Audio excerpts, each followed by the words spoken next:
Good morning, I'm Constable Tanya Vizentine, Media Relations Officer for the Vancouver Police. Tanya is T-A-N-I-A, Vizentine is V-I-S-I-N-T-I-N. So for this news conference, there will be a call-in option. For those, so first I will be answering questions. I'll do my release, I'll answer the questions in the room, and then we'll switch to the phones and we'll answer the questions on the phone.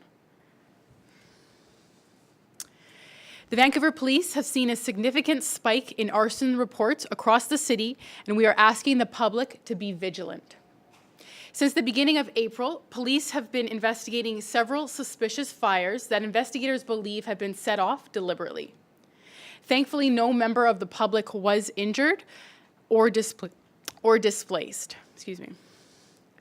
This year, from the beginning of March to the middle of May, we have seen an 83% increase in arsons when compared to the same time in 2019. We definitely don't want the community to be fearful, however, but we do feel it is important for the public to be made aware of this issue and notify police if they do see anything suspicious. A few examples that police are investigating are: on April 6th, police were called to investigate a bin fire that had extended into a building. Fire, smoke, and water damage are estimated to be $1 million. Police have identified the suspect in that file, and charges have been approved by Crown Counsel. On April 22nd, police investigated a fire that had been set off to a 100-meter hedge. And on April 25th, a suspect had set a fire at the back of the building next to a natural gas meter. All of these arsons and more are still under investigation. An act like this is extremely reckless and dangerous. Investigators are working hard to catch the person or people responsible. Anyone with information about any of these arsons is asked to call investigators at 604-717-2541 or Crime Stoppers anonymously at 1-800-222-8477. Police are asking the public to call 911 if they notice anything suspicious. Are there any questions from the room first? Yes. I'm just wondering, do you think it's possibly the same person or people who are doing every one? That is something our investigators are looking into. I can't say yes or no to either of those. It's something that we are still investigating. Are they similarly set? Again, that is something that is still investigating, yeah. Is there any other reason other than just mischief that people would be wanting to set these? I know we had a presser yesterday that talked about the uptick and then downtick of property crime. Yes. Is there any other reason that people would set these fires other than mischief? It's hard to speculate right now, whereas the property crime, we can kind of correlate that back to the pandemic. With these arsons, I can't say for sure what their motive is. But what I can say is, or I can speculate that, because there are less people outside, it does make, there's more opportunity for criminals to be out there. So again, I don't want to speculate, I don't want to say for sure, and I don't know the motive, but unfortunately we are seeing an uptick, and it's something that we are taking seriously and will be investigating. Did you give numbers? I gave percentage, but I can give exact numbers if you want them. Maybe since the pandemic started. So from March 1st to May 11th, we've had 99 arsons, whereas same time last year we had 54. And there's been property damage on some of these. No, you said no one was hurt. No one was hurt or displaced, so there has been damage, of course, but no one was asked to leave their residence, and no one was injured, thankfully. So, okay. Yeah. And the particular incident next to the natural gas outlet is very concerning. Why would that be? Of course, because of the damage that it could cause. That one is still being investigated, so I'm limited as to what I can say. But we just want to make the public aware. We don't want to instill fear. We just want people to know that this is going on citywide. Majority are happening downtown, but there are some in Kerrisdale neighborhood, South Vancouver, East Vancouver.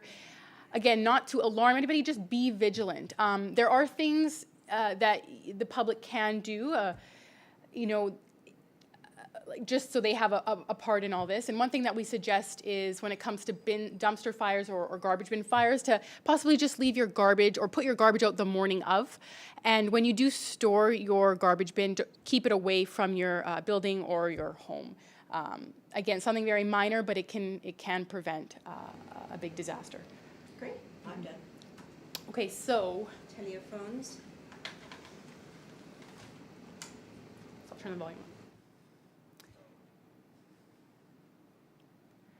So we'll now move to our phone line. So for those on the phone, I ask you now to press *1, as that will put you in the queue, and I'll be able to answer your questions.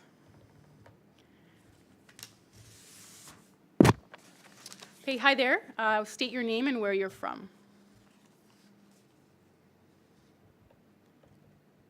Oh, hi, it's Jordan from Global. Just a question on another matter. Is there any comment so far on the budget cut, either from you or does the police chief plan to comment on it publicly today? Hi, Jordan. So I don't know much about the decision. I know this was discussed last night in camera, so I can't speak to it. What I can tell you is that our employer, the Vancouver Police Board, has previously said that they will work with the city on how to move forward from this. I can definitely pass on your request to our executive for more comment. So we can, you can email me and we can move forward from there. But as of right now, I don't have much for that. Okay, thank you. Okay, thanks, Jordan. Is that all your questions? Yeah, maybe just a quick clarification. Do you know, was the budget in fact $340 million? Do you know that offhand? Unfortunately, I don't have any information. I can't speak to it. Yeah, sorry. Okay, thanks, Jordan. Hi there. State your name and where you're from. Participant exiting. Jordan Armstrong, Global News.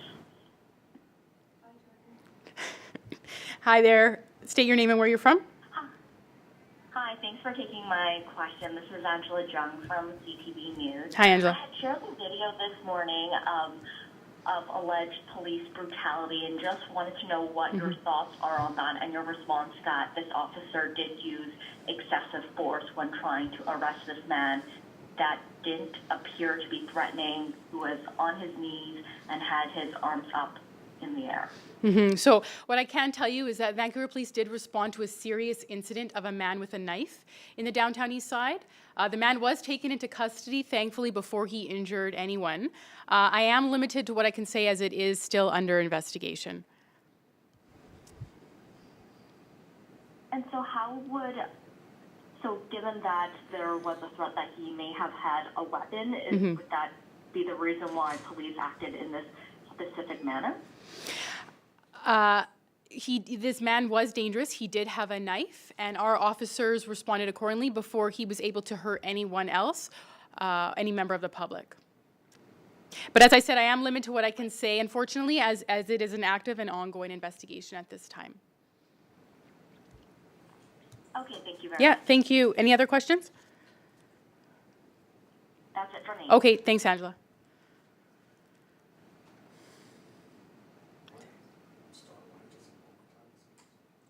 And if there is anybody still on the phone, just ask you to press *1, as that will put you in the queue.